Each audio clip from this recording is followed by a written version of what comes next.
आज का महत्वपूर्ण टॉपिक है वाष्पोत्सर्जन। वाष्प का उत्सर्जन।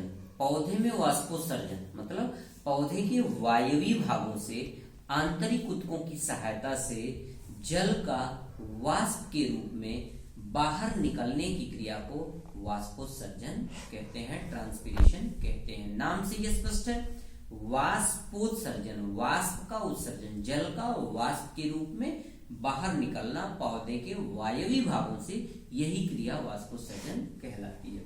पौधे का जो वायवीय भाग है यानी जमीन जड़ को छोड़ करके जो जमीन से ऊपर के सभी भाग हैं उनसे होता है। मुख्य रूप से जो पत्तियां होती हैं उनसे वाष्पोत्सर्जन बहुत अधिक होता है। क्यों? क्योंकि पत्तियां चौरस होती हैं, उनमें स्टोमेटा होते हैं, रंध्र होते हैं, उनके माध्यम से जल वाष्प बन करके बाहर निकलता है।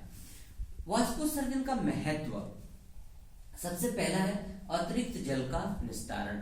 पौधे में लगातार स्फीति दाब के कारण जड़ जल से जल तथा खनिज लवण का अवशोषण करके ऊपर भेजता रहता है जाइलम वाहिनिकाओं के द्वारा।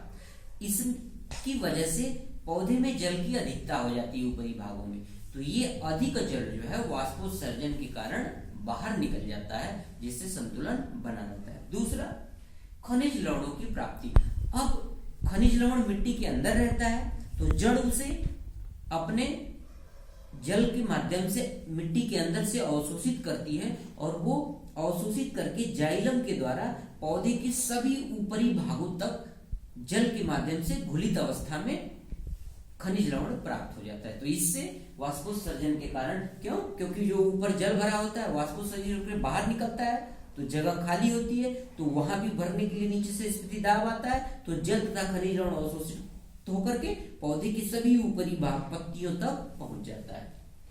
फिर वाष्पोत्सर्जन कर्षण तथा रसारोहण। जब उसमें चूषण बल उत्पन्न होता है, जब पौधे से जल बाहर निकलता है तो वो पिचकते हैं, तो उसमें एक बल उत्पन्न होता है जिससे रसारोहण होता है, और रसारोहण के माध्यम से क्या होता है, पौधे के बड़े से बड़े भाग तक, मतलब बड़े से बड़े पौधे में इसी वाष्पोत्सर्जन के कारण ही, रसारोहण चूषण बल के उत्पन्न होने के कारण ही नीचे जड़ से पौधे की बड़ी ऊंचाई तक क्या होता है, जल पहुंच जाता है जाइलम वाहिनिकाओं के द्वारा। ताप का नियमन। आप देखिए पौधे में जब ऊष्मा बढ़ती है, मौसम गर्म होता है, तो पौधे में क्या होता है, पौधे भी गर्म हो जाते हैं ऊष्मा के कारण। पौधे से जल के